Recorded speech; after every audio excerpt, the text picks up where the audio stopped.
Hello, this is Alvaralonso. I'm a Grandmaster, and this is my first video in English. Sorry for my English first, because I'm not quite used to. And in this new series, I try to commentate a few games and try to explain my point of view and what I know about the line. First, I took this game. Okay, I should swap the board. Okay. I found this game quite interesting because it was a critical lane of subvariation in the Najdorf, and okay, I got asked to commentate this game, and okay, let's go in. Okay, it's Najdorf, bishop g5 line. Here there are many possibilities. Black can play knight bd7 or e6 and knight c6, e6 and queen b6, the poison pawn. Okay, any of them is quite interesting, but I used to play this line. It's not quite popular and it's definitely not good at all, but okay, it's playable, and white has to play quite precise to make black suffer. So, for example, here this subtlety. Okay, you want to play bg7, knight bd7, just castle and play b5, and okay, black is more or less playing passive, but fine. White has to improve its position in order to gain advantage. So, for example, here an important point is that if black plays knight bd7, white can play bishop c4. So, better play queen c7 first. Castle, queen d7, bishop d3. Okay, here the main line is h6.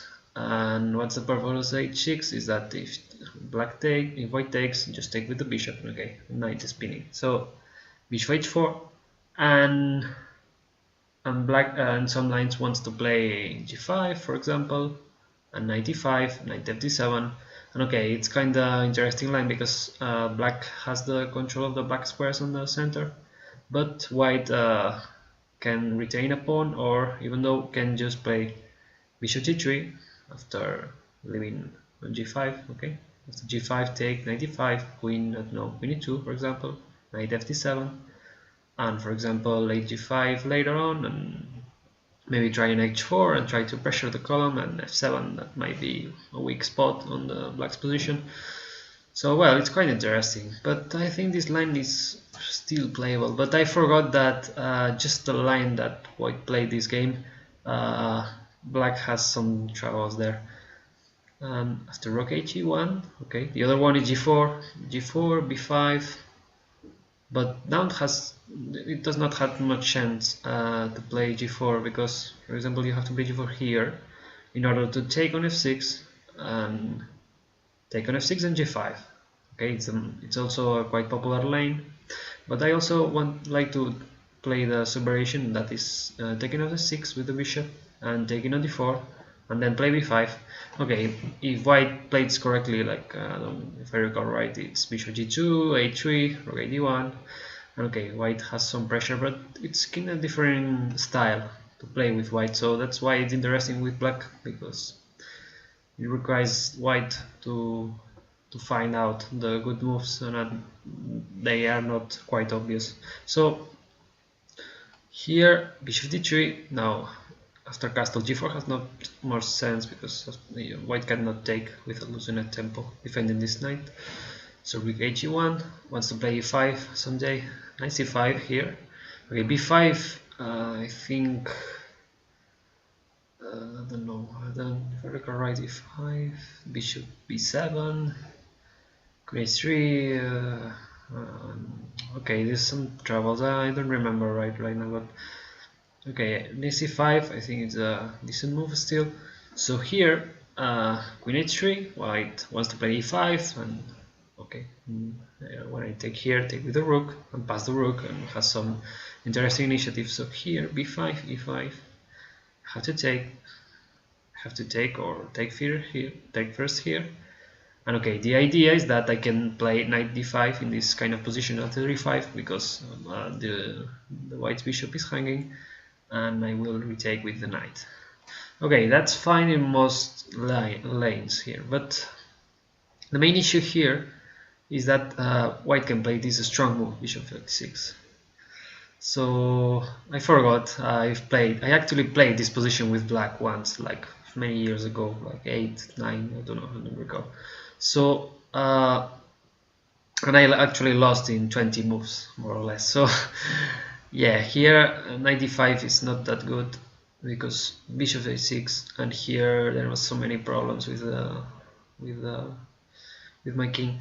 So for example, if I just take and white takes on h6 first instead of doing a check, and then black cannot defend its king. For example, king h8, rook h3 directly. That's why rook g3 is not that good, because we, for example, take rook g3, king h8, take on x6, and black can play rook g8, and I don't know, maybe have some troubles also still, but okay, it's more precise to just take and then rook g3 or rook h3, depending if the king moves or not. So okay, black cannot take, but for example can play rook d8 or rook e8 or g6 or king h8, but it has some problems in all the lines. For example, if king h8 take, just take, take, and queen g4. I think it's enough, and after king h8, rook g3, and okay, black cannot avoid the mate. So I cannot take on h6, I cannot do nothing about that. So rook d8, for example, white wants, well, black wants to play g6 later on, and for example, if white takes on g7, white can play, I think, knight f4, or maybe, okay, black has knight f4 or bishop g5, has many tricks, so it's not that easy. No, bishop g5, then take on g7, then play h6, and black maybe can hold somehow. So after rook d8, I think it's okay, let's do that. I'm not used to do okay, let's not spoil the whole game. Okay, here take bishop h6, rook d8. It's what I should play here, but I thought I could play g6 and just okay, sacrifice temporarily the exchange, but I have knight f4, right? That's what I thought. But here white after g6 can just play knight d5, strong move, take, and e6, and after e6 black cannot defend properly because has many troubles, because for example rook d8, f7 is hanging, the bishop is well placed, knight is well placed, rook f3 or rook f1 or just take, d5 is also a weak spot. I mean, so many troubles. For example, take e6, rook d8, for example, take on f7, take knight e6, seems quite strong. And okay, it's a double king, it has to take, and king e8, and okay, there's no hope for black's position. For example, rook e3, or just check and take on d5, and okay, it's kind of lost position. So here, okay, first crucial mistake here. And what after rook d8, white can just simply play queen g4, bishop f8, and rook g3, for example, and has a good initiative. And okay, maybe black can still, it's not losing, but white's initiative is quite strong, so it's not interesting to enter this position. So here, knowing that 95 is not that good, maybe I should have played 98. And okay, it might seem quite passive, but after bishop b7, I control this spot, my knight on e8 controls g7, and I might be able to hold. I still think that this position is playable still. Knight e8, take, bishop b7, and even though white retains some initiative, black has an easier path to play. So for example, I have to play rook c8 now or later, sooner or later, so or x6 somehow, and if white threatens something quite directly, like queen h5 or rook h3, why black would have to play h6. So there's no subtleties in black's position, so it will just take on e7, bishop e7, rook c8 or d8, or try to play b4. I change the knight when it comes to e4, and okay, and retain some defense chances. So okay, knight e8, I think it's still playable. Maybe slightly worse, but playable. But after here g6. Okay, here becomes chaos. Okay, after 95, I think I'm losing definitely. So take on f8, he took on f8, and now 94. That's my whole plan. So here, for example, white can also just take on e7, I think. And after I drop the queen, just play bishop d6, and then retake the queen. And white has two pieces and a rook for a queen, which is a good exchange. And also my bishop is quite not useful to defend the weak spots on my king side, that are the dark squares. So I might be able to hold somehow a few moves because I just play bishop b7 quick and defend on the e4 square, but I think it might be losing. Because white's pieces are very good. Bishop at d6, the knight can get replaced. This knight, for example, I don't know, just a slow path, or just play knight e4, change the bishop and try to rook c3, rook c7, knight goes to c6, for example, and the domination is complete, right? My rook is not active at all. Okay, here then white plays queen f3. I think it's not that good, but I don't know if it loses all the activity. So here, for example, if okay, I have to take on d3. If white just takes on d2 with a pawn, I might have bishop b7 first and then take on f3, and after that, or white has to move up and then take on bishop on f8, and I'm fine, I think. And here also, after taking, I think I'm fine also, because I solved all my huge problems. Now my only problem is the weak spots on black squares, but 94 is not possible, I think, because I could just take on e5. That's what happened in the game. So here I think white has dropped all its advantage. For example, knight f3 in order to play safely, bishop e7, knight e4, just take, for example, take, rook c8, and black is fine because e5 is weak. I have a better bishop than its knight, and its tree is quite controlled, and I think I might win the game later on. So after 94, I can take on e5, and here are many possibilities. So the knight is pinned, so it cannot move backwards. So white wants to play knight f6 in order to achieve an active position. So because it's check, right? And also to do that, white tries to play queen f3 because the threat is knight f6 check, and also the rook is hanging on a8. So here I have to find out interesting defense. For example, I also thought that I could play king g7, just I avoid the check, but I may have some troubles with, for example, knight d6. It's interesting because white is threatening queen f7 and also the rook on a8. So that's why this move was quite good.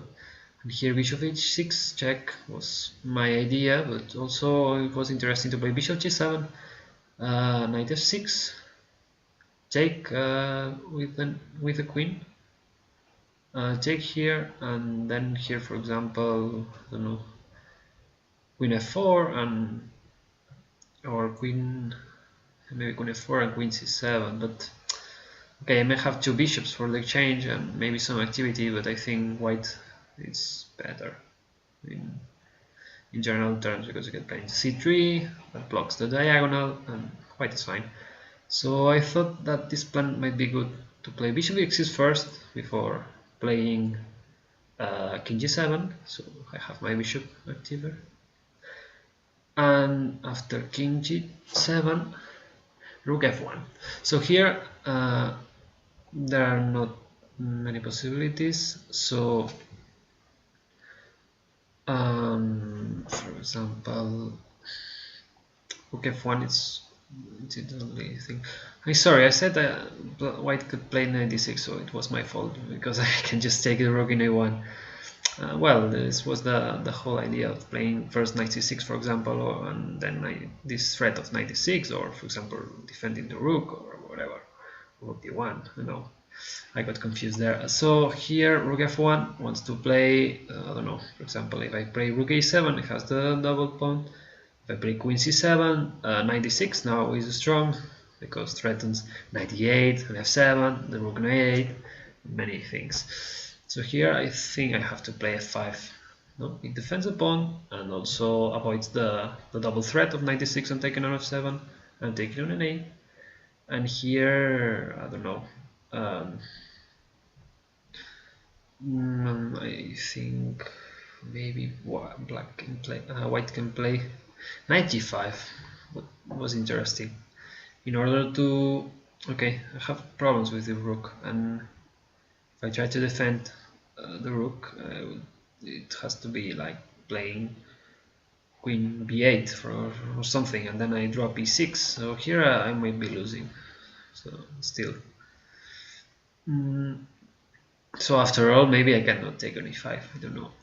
I just thought I could, but I may have some composition. Okay, just knight g5, take queen, takes on a8, and here I don't know. Maybe take on d4. Ah, yeah, take on d4, and after taking on c8, bishop f6, and I have this threat on c3. And okay, white can still play queen c3. Okay, I have some composition. I have a pawn, a good bishop, and well, some threats on b2. I may be able to hold there. It's not that bad. But here after knight c5, it's a quite bad move because I just can take the both knights and defend my weak spot on c8. So here, I don't know, knight g5, or for example, I don't know if knight d6 is also possible. Well, knight d6, I don't trust that anymore, but it might be possible as well because knight d6. Okay, I take. Well, I can play queen d5 there. It's interesting. But knight c3 and it's quite dark position, right? I have my king very exposed, and I don't know. I might be able to hold there, but I was not much afraid of dropping the change to have both knights and an active bishop. Okay, I took it. So after knight c5, take on d4. If the queen just takes on a8 and take on c5. So here he played d1. It's the same. Take. And here, okay, I may have some trouble still because I have passive pieces, but after bishop g5, I control this key square. Queen b8, bishop f6. I think it's a good move to play queen b4 or to try to pressure here. And here I play a really bad move because I was having some trouble and I want to just enter to an ending with these two bishops against the rook. So I play queen a5, which was quite a bad move because here, for example, okay, I can play, for example, e5 and e4, and bishop go to e6, bishop go to f7, and black retains the decisive advantage. But here after queen a5 takes and rook d8 happens, and now I drop the piece because after bishop b7, rook d7, and also I enter to a losing endgame because I have no chances to create a pawn, a fast pawn here. You're not fast, not quickly. But well, overall it was a quite interesting game. This line, okay, might be refuted after this bishop a6. So here black can try knight e8. I think it's not that bad. Okay, bishop h6, and this crushes the lane. Okay, that's a quite interesting game. Comment if you like, and okay, let's see another game.